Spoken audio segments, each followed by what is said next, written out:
Halo, sobat nonton dimanapun kamu berada. Selamat datang kembali di channel ini. Channel yang akan merangkum cerita film-film favorit kamu yang mungkin belum sempat kamu tonton, atau kamu sudah pernah nonton tapi agak lupa dengan ceritanya. Karena itu siapkan cemilan, duduk manis, simak rangkuman film Predestination, sebuah film bergenre thriller. Daripada sibuk mikirin tugas, ditambah kerjaanmu yang numpuk, ayo nonton aja.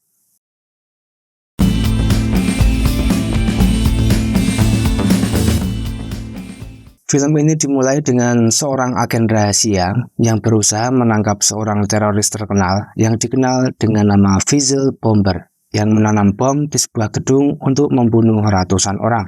Agen tersebut berhasil menahan bom, tapi bomnya itu meledak sedikit dan membuatnya terluka parah, yaitu sebagian besar wajahnya terkena ledakan, hangus, berdarah, dan hancur. Tapi dia tidak mati. Fizzle Bomber berhasil melarikan diri dan agen dia berteleportasi kembali menggunakan mesin waktu kembali ke zamannya sendiri, yaitu di masa depan, dengan menggunakan alat transformator koordinat, yaitu mesin waktu dengan bantuan seseorang yang tidak dikenal. Kembali ke masa depan pada tahun 1992, sang agen terbangun dan mendapati dirinya telah menjalani operasi wajah untuk menyelamatkan nyawanya. Dokter mencangkokkan kulit baru dan merekonstruksi wajah dan tenggorokan agen tersebut karena rusak parah. Terungkap selama ini bahwa agen tersebut bekerja untuk sebuah organisasi misterius yang dikenal sebagai Biru Temporal. Biru Temporal mengirimkan agen rahasia yang melompat-lompat melalui waktu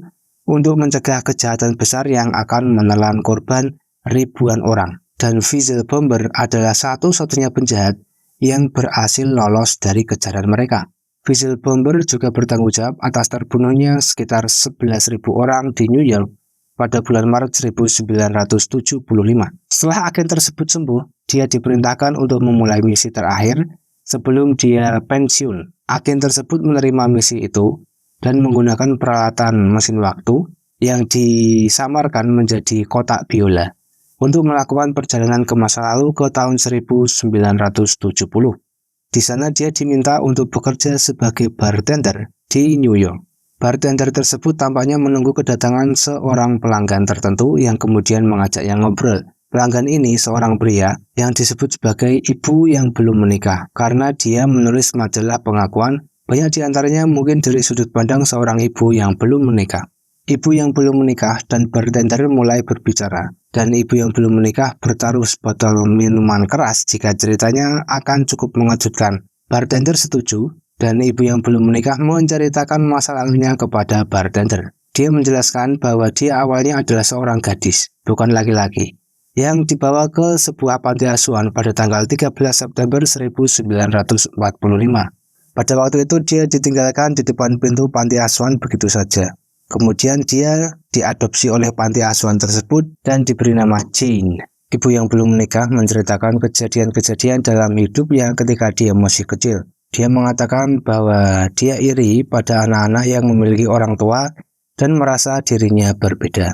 Dia juga menyatakan bahwa dia cukup berbakat dan sangat pandai dalam semua bidang ilmiah, dan secara fisik dia pun kuat. Dia mampu bertarung dengan seimbang terhadap anak laki-laki. Ibu yang belum menikah ini memberitahu bartender bahwa dia ingin bergabung dengan Korps Antariksa untuk membantu dan melayani para astronot di luar angkasa. Karena dia sendiri ingin pergi ke luar angkasa, dan dia mendaftar. Di pendaftaran itu, Jane unggul dalam semua tes yang ditetapkan untuknya oleh Korps Antariksa. Tetapi dia didiskualifikasi selama proses seleksi karena dokter menemukan anomali medis atau ketidaknormalan medis selama pemeriksaan fisiknya yang mengungkap bahwa Jane memiliki kondisi antara jenis kelamin, di mana dia memiliki dua set organ seks, yaitu pria dan wanita. Namun para dokter tidak memberitahu Jane tentang hal ini, dan Jane tetap mencoba melanjutkan hidupnya seperti biasa. Jane akhirnya mengikuti sebuah kelas privat di Cleveland untuk memperbaiki sikap dan pesonanya. Tetapi secara tidak sengaja dia bertemu dengan orang asing dalam perjalanan pulang pada tanggal 3 April 1963. Keduanya mulai berbicara dan mereka segera memulai hubungan bersama. Ibu yang belum menikah ini memberitahu bartender bahwa keduanya jatuh cinta, dan dia yakin telah bertemu dengan satu-satunya orang yang benar-benar dia sayangi. Tetapi akhirnya orang asing itu meninggalkan Jane dan tidak pernah kembali lagi. Di lain hari, dalam keadaan yang bingung, Jane didatangi oleh Mr. Robertson yang dikira sebagai salah satu petugas perekrutan di Korps Antariksa. Dia memberitahu Jane bahwa dia sebenarnya bekerja untuk organisasi lain yang dapat menggunakan seseorang dengan kecerdasan dan kemampuan fisik yang hebat. Dia menawarkan Jane untuk bergabung dan bekerja di organisasi Mr. Robertson itu. Jane akan menerima tawaran dari Mr. Robertson tadi, tapi pada saat itu Jane sedang hamil karena orang asing yang dia temui beberapa malam sebelumnya. Kemudian Jane akhirnya melahirkan seorang bayi perempuan, harus melalui operasi sesar untuk mengeluarkan bayinya. Kemudian salah satu dokter yang melakukan operasi memberitahu Jane setelah Jane sadar dari operasi bahwa semua prosedur operasi mereka harus mereka lakukan, termasuk mengangkat rahim dan indung telurnya.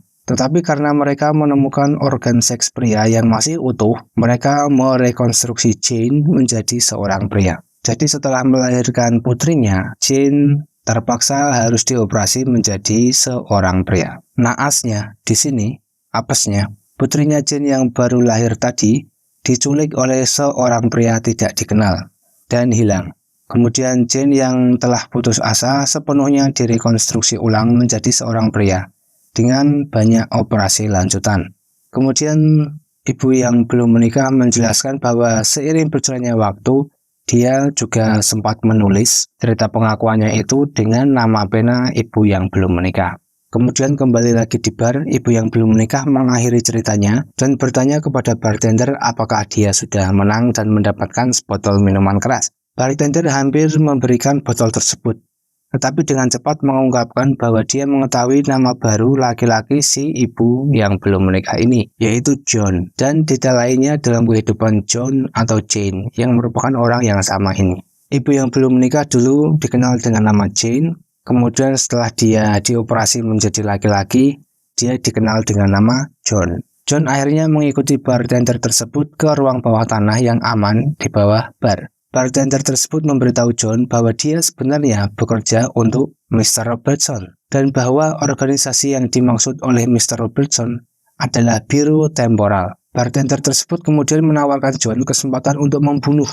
orang yang telah menghancurkan hidupnya tanpa konsekuensi apapun, selama dia setuju untuk direkrut menjadi anggota Biro Temporal selanjutnya. John menerimanya, dan mereka melakukan perjalanan kembali ke masa lalu ke tanggal 3 April 1963 di Cleveland, Ohio.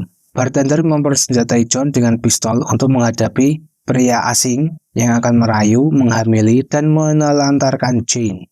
Memberitahunya di mana dan kapan mereka akan menemukannya. John diarahkan ke Cleveland College, tetapi ketika ia tiba di sana, ia secara tidak sengaja bertubrukan dan bertemu dengan Jane, yaitu dirinya sendiri yang lebih muda, bahkan masih dalam keadaan sebagai seorang wanita, seorang gadis. Sementara sang bartender alias agen temporal ini mengamati mereka dari kejauhan, dan akhirnya malah menggunakan mesin waktunya untuk melakukan perjalanan ke masa depan. Agen tersebut berakhir di gedung yang sama persis di New York pada awal pembukaan film. Hanya saja ia tiba beberapa menit lebih awal dari dirinya yang dulu untuk menghentikan pengeboman Visual Bomber. Dia melihat Visual Bomber dan melawannya, tetapi tidak mampu bertahan dalam pertarungan berikutnya. Dia kemudian terbangun oleh suara ledakan dan tembakan.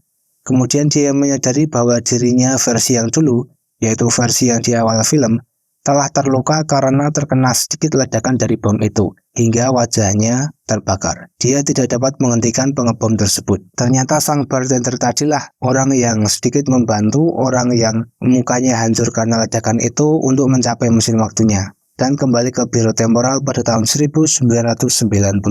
Agen Temporal menggunakan mesin waktunya untuk melakukan perjalanan kembali ke bulan Maret 1964, di mana ia bertemu dengan Robertson. Agen tersebut berhasil mengambil beberapa barang bukti dan bom yang digunakan oleh Visual Bomber dan menyerahkannya kepada Robertson. Terlihat bahwa Robertson dan agen tersebut sebenarnya sedang berbincang-bincang di bangsal rumah sakit tempat anak Jane dilahirkan. Agen temporal atau bartender ini kemudian menculik anak tersebut dan membawa bayi perempuan itu kembali ke masa lalu ke panti asuhan yang sama dengan tempat Jane dibesarkan. Pada tahun 1945, agen temporal segera kembali ke tahun 1963 untuk mengajak dan mengambil John dan mengungkapkan misinya dan mengapa ia mempertemukan John dan Jane. Agen temporal menjelaskan bahwa dia, John, Jane, dan anak tersebut adalah orang yang sama yang ada melalui paradoks waktu yang telah ditakdirkan. Sekali lagi, agen temporal itu menjelaskan bahwa dia, John, Jane, dan bayi tersebut adalah orang yang sama yang ada karena melalui paradoks waktu yang telah ditakdirkan. Dia memberitahu John bahwa dia membutuhkan John untuk bertemu dengan Jane agar Jane bisa hamil dan melahirkan seorang anak, yang pada akhirnya anak itu akan tumbuh menjadi Jane, kemudian Jane dioperasi menjadi John, dan John akan menua menjadi bartender alias agen waktu ini. Jika agen temporal tidak menculik anak tersebut dan membawanya kembali ke tahun 1945, atau jika dia tidak menjodohkan John dan Jane, maka tidak ada satupun dari mereka yang akan ada di dunia ini. John menyatakan bahwa dia tidak ingin meninggalkan Jane, tetapi agen temporal bersikeras bahwa hal itu harus dilakukan. Agen temporal membawa ibu yang belum menikah atau yang sekarang dikenal sebagai John ke biro temporal pada tahun 1985 untuk memastikan keberadaannya sendiri sehingga dia dapat mencegah kejahatan yang akan datang dan dia akan pensiun. Mr. Robertson juga memberikan agen temporal sebuah berkas yang berisi petunjuk baru yang ditemukan dari bukti yang diberikannya kepada agen sebelumnya. Agen temporal atau bartender atau masa depan, versi masa depan John, kemudian kembali ke garis waktunya sendiri untuk menjalani kehidupan normal sebaik mungkin pada 1975 di New York. Dia kemudian menonaktifkan mesin waktunya, tetapi beberapa saat kemudian mesin waktu tersebut mengalami error dan tidak bisa dinonaktifkan. Bartender atau agen ini segera menyimpulkan di mana menemukan pelaku pengeboman dengan menggunakan petunjuk yang diberikan oleh Mr. Robertson. Bartender akhirnya menemukan sang pengebom, yaitu Visual Bomber itu di sebuah toko. Yang mengejutkan adalah ketika dia melihat Visual Bomber, sebenarnya Visual Bomber adalah versi dirinya sendiri yang lebih tua. Visual Bomber menyatakan bahwa dia telah menyelamatkan lebih banyak nyawa daripada yang telah dia ambil sebagai akibat dari tindakan pengebomannya, dan bahwa Mr. Robertson yang mengatur semuanya. Visual Bomber, dia tampaknya gila, mengatakan bahwa jika agen tersebut membunuhnya, maka agen tersebut akan menjadi dirinya karena ini adalah siklus yang berulang. Tetapi jika agen tersebut mencintainya lagi saat dia menjadi Jane ataupun John, maka mereka dapat memutuskan siklus tersebut. Merasa jijik dengan opsi kedua, maka agen tersebut langsung memutuskan untuk menembak jantung Visual Bomber. Visual Bomber ketembak langsung meninggoy di tempat. Film ini diakhiri dengan sang agen yang menghadap ke mesin waktu yang menyatakan bahwa dia tahu pasti bahwa Jane, John, dirinya sendiri, kemudian bayi, dan juga Visual Bomber, semuanya adalah hal terbaik yang pernah terjadi dalam hidupnya, dan dia sangat merindukan dirinya di masa lalu. Oke, sobat nonton, tonton juga alur cerita film lainnya dari channel ini ya. Jangan lupa klik like, komen, dan juga subscribe. Bunyikan lonceng biar kamu menjadi orang pertama yang tahu kalau aku upload video yang baru. Terima kasih sudah menonton video ini, bye-bye.